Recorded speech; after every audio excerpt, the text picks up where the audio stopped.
আমাদের next trip শুরু। এই যে প্রথমবার যাচ্ছি এই আমার বিগ বাইককে নিয়ে। মা বাবা দাঁড়িয়েছে, টাটা, আসছে, আবার দেখা হবে। স্টার্ট করলাম আমাদের নিউ বাইক। কি করছিস? তো প্রথমবার এই বাইক নিয়ে ট্রিপ, তো একটু ভয় ভয় লাগছে, বাট ঠিক আছে। তো এবারে বাড়ি থেকে আমি একা স্টার্ট করছি, আর ওরা সব ধীরে ধীরে জয়েন করবে। Let's see. আমরা জয়ন্তদার কাছ থেকে আর মোটামুটি 5 কিলোমিটার দূরত্বে। সো হঠাৎ করে দেখছি একটা বিড়াল রাস্তা কেটে দিল, আর এই বিড়াল রাস্তা কেটে দিলে না আমার একটু ভয় ভয় লাগে, কারণ লাইক একবার একটা ইনসিডেন্ট ঘটেছিল। তো আমি আগে জিনিসগুলো মানতাম না, বাট তারপরে একটা ইনসিডেন্ট ঘটে, একটা অ্যাক্সিডেন্ট ঘটে, বাইকে না 4 হুইলারে। তো তারপর থেকে আমি জিনিসগুলোকে মানতে লাগি। তো লাইক হ্যাঁ, কিছু একটা হয় যেটা আমার মনে হয়।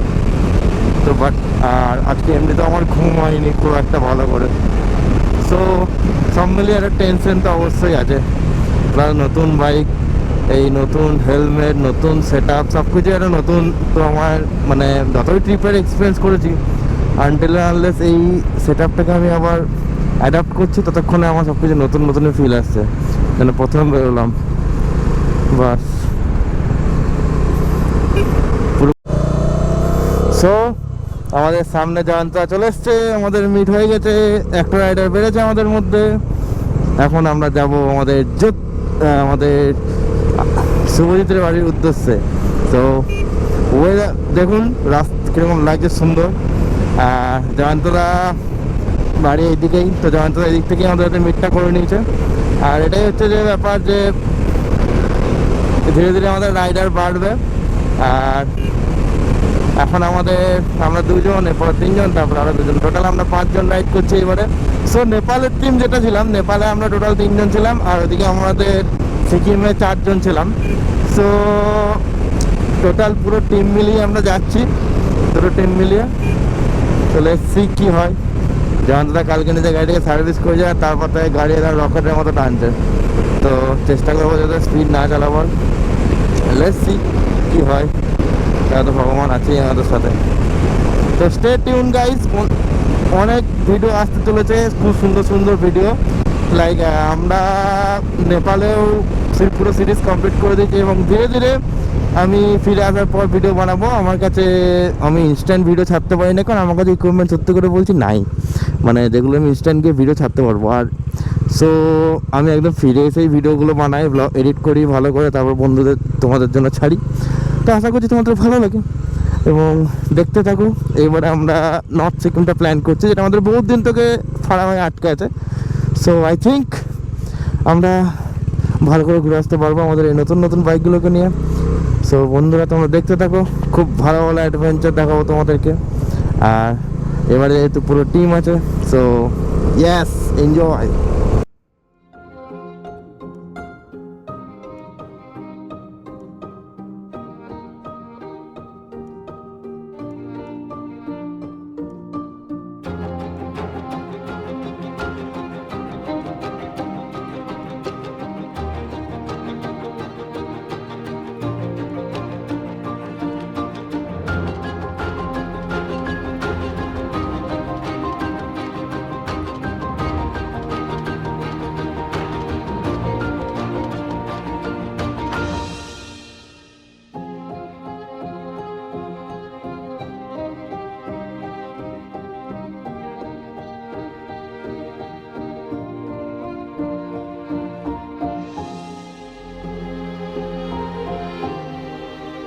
আমরা এখানে দাঁড়িয়ে আছি বাহাদুরপুরে, আর আমাদের বাকি 2জন যারা টুইন করবে, তাদের দুটো অ্যাডভেঞ্চার বাইক নিয়ে, তারা কিন্তু এখন আসেনি, তারা এখনো পৌঁছতে পারেনি।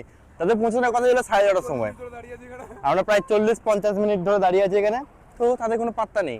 তো তারা আজকে আমাদের বলে যে চা খাওয়াবে, চায়ের খরচাটা পুরোপুরি তাদের আজকে। লেটস সি তারা কতটা কথা রাখে। আপনার কি মনে হচ্ছে, কথা রাখবে তারা? মনে হচ্ছে না রাখবে। যাই হোক, তো আমাদের বাইকগুলো দেখিয়ে দিই। তো এই বাইকটা আপনি নেপাল ট্রিপে দেখেছেন, এটা হচ্ছে হান্টার 350। সো এটা চালাচ্ছে আমাদের জয়ন্তদা। আর এই যে আমাদের সিকিম রাইডের, যে আগেবারে নেপাল ট্রিপটা মিস করেছে, এ নিজের, রেড আমাদের N160। দেখি মুখখান দেখি একবার। আর এইটা তো আমার হালকি বস, প্রথমবার ট্রিপে এসছে। বাকি দুটো অলরেডি ট্রিপ কম হয়েছে, একটা দুটো, আর আমারটা একদম প্রথম। সো আমরা এখন ওয়েট করছি আমাদের বাকি দুজনের জন্য। সো লেটস সি ওরা কখন আসে। এখন বাজছে 7:05, ওদের আসার কথা হলো 11:30 সময়। সো দেখা যাক কি হয়। আমাদের দুজন ঢুকে গেছে তাদের বিগ বিগ বাইক নিয়ে, বিগ বিগ বাইক। সো এই যে আমাদের RTX 300 চালাচ্ছে রাজ, আর এই যে লাগিয়ে নিয়েছে Insta360 এত বড় ডান্ডি। আর এই যে আরেকটা অ্যাডভেঞ্চার বাইক যেটা জিমি চালাচ্ছে। তো আমাদের পুরোনো বাইকগুলো সব চেঞ্জ হয়ে গেছে, এখন সব বিগ বিগ বাইক এখন। এটা একটা। তো এবার আমরা এগোবো, আমাদের রওনা দেবো। 5টা গাড়ি, ADV 250, RTX 300, Hunter, N 160 and Dominar Hulky.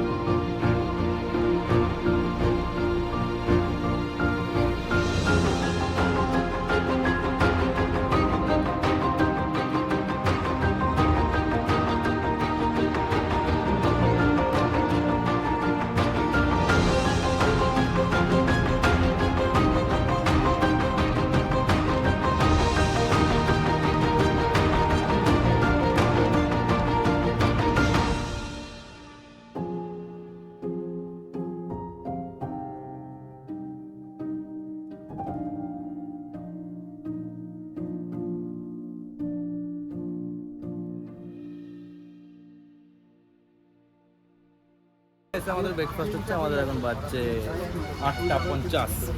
এই যে ব্রেকফাস্ট।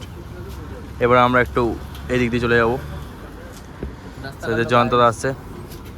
তুই কি খাবি রাজ? ঠিক আছে, আর একটা দিয়ে দিও না, আর একটা প্লেট। হ্যাঁ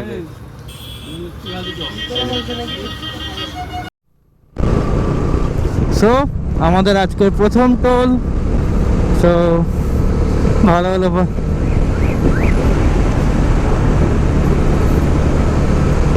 আমাদের প্রথম টোল, এই জায়গাটার নাম বেহারামপুর ফারাক্কা টোল। তো আমরা তো আমাদের বাড়ি টোল দিতে হয় না, কারণ আমরা লাইফ তার দিয়ে বেরিয়ে যাবো, আমাদের তো বাইক। এটা হচ্ছে কত বাইক হলে একটা সুবিধা। এই যে আমার গাড়িতে এখন 3 কাটার তেল আছে, মোটামুটি অনেকটাই কতটা এসছি, প্রায় 130-140 কিলোমিটার মতো চালানো হয়ে গেছে গাড়ি আমার। তো আমরা এবার এখান থেকে রওনা দিচ্ছি। এবার এখন আমরা ফারাক্কা ব্রিজ ঢুকিনি, ফারাক্কা ব্রিজ ঢুকবো, তো ওখানে কিছু জ্যাম পাবো, পুরো ফারাক্কাটাকে ক্রস করতে হবে আমাদেরকে জ্যামে জ্যামে। দেখছি কী হয়। লেখা আছে গুয়াহাটি, ডালখোলা, NH12 আমরা যাচ্ছি। এখানে আমাদের কিছু মেজাচ্ছে,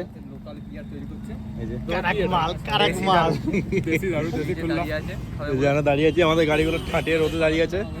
আমরা এখনো ফারাক্কাও পৌঁছাইনি বস, আমরা এখনো ফারাক্কাও পৌঁছাইনি, মানে আগে রাতের মতো পৌঁছে যাবো, থেকেও লেটে আমরা আছি। বাট কি যায় আছে, বড় বাইক আছে, তাতেও আমরা আগের থেকেও লেট। এবারে এত বড় বড় গাড়ি আছে, তবু আমরা লেটে যাচ্ছি। যখন যত দূর যেতে পারবো সেখানেই থেকে যাবো। মেসা মেসা মেসা ডায়লগ মারিস না, মেসা বে, ওটা কন্টেন্ট হয়ে গেল না তো।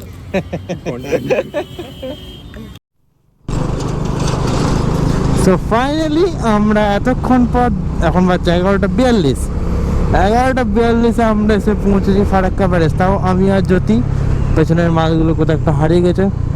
বাঁ দিকে আমাদের কোনো একটা ট্রেন চলছে। আর ফারাক্কা ব্যারেজে তো ড্যাম শিওর জ্যাম লাগবে, বাট লেটস সি কি হয়।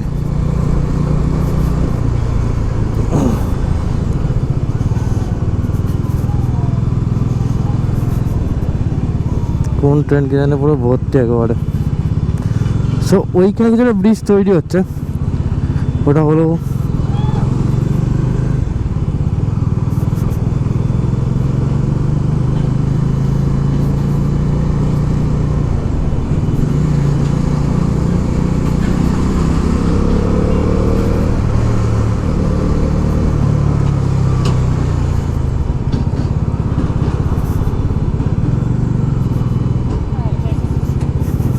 ফারাক্কা ব্যারাজে নর্মালি টাইমে আগের বারে এসেছিলাম, অনেক জ্যাম পেয়েছিলাম, বাট এবারে এই যে একটু ফাঁকায় ফাঁকায় বেরিয়ে যাচ্ছে, এটাই ভালো। ওইদিকে ভিতর তৈরি হয়ে গেলে অনেক সুবিধা হয়। আমাদেরকে ওই অপর সাইডে গিয়ে না ওয়েট করতে হবে আমাদের বাকি 3 জনের জন্য, ওরা মেবি একটু পিছিয়ে গেছে। চলে এসছে কতবার খাবার আসবে তোর? ডেট করে দিয়েছি খাবার চলে এসে গাইস। এই যে লাঞ্চ, এটা হচ্ছে 100, এটা হচ্ছে 120। আই থিঙ্ক ইট ওর্থ, কারণ অনেক কিছু আছে।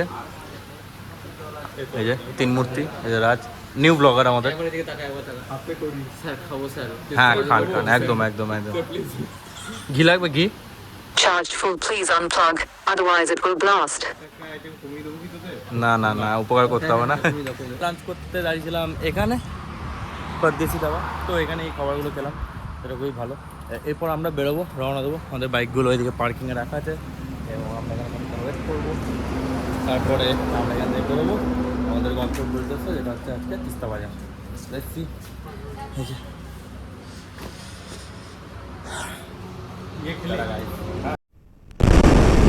ভাই, শুধু তোর রোডটা দেখো, বাহ দারুণ, কিন্তু দারুণ। এই রোডে লাইক এই গাড়ি তো আমার এই ডমিনার গাড়িতে তৈরি এই রোডে জাস্ট শুধুমাত্র ট্যুর করার জন্য। উফ, কিন্তু হ্যাঁ এই ব্যারিকেডগুলো একটু মনটা খারাপ করে দিয়েছে। আদার ওই রাস্তা থেকে একদম চুমু রাস্তা, চুমু চালিয়ে নিই, কালকের পর তো পাহাড়ে দাঁড়াবো। তো এখন এই রাস্তায় চালাতে দারুণ লাগছে। আর শিলিগুড়ি আছে 199 কিলোমিটার মতো, আর আমরা মোটামুটি 250 মতো কভার করে নিয়েছি আমাদের বাড়ি থেকে। সো এখন আমরা আমাদের দুজন যে আছে তারা এখন সামনে চলে গেছে, এগিয়ে গেছে। সো তাদের পেছনে আমরা আছি, দেখছি কখন তাদেরকে খুঁজে পাই। বাট জাস্ট রাস্তাটার জন্য ভিডিওটা করছে। উফ, রাস্তাটা কিন্তু একদম চুমু রাস্তা, চুমু।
সো ফাইনালি আমরা পৌঁছে গেছি শিলিগুড়ি, আর এখন বাচ্চা 8টা। এরপর আমরা প্ল্যান করেছি সেবক রোডে গিয়ে রুম নেবো, বা যদি আমরা যেতে পারি তিস্তা বাজার, তো তিস্তা বাজার চলে যেতে পারি। দ্যাটস, এবার লেটস সি কী হয়।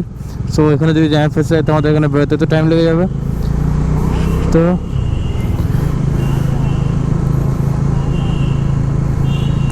আমরা আবার একদম শিলিগুড়িতে চলে এসেছি। যেরকম প্ল্যান আছে সেরকম হলে ভালো হতো, কিন্তু দেখা যাক কি হয়। ডান দিকে গাড়ি দাঁড়িয়েছে।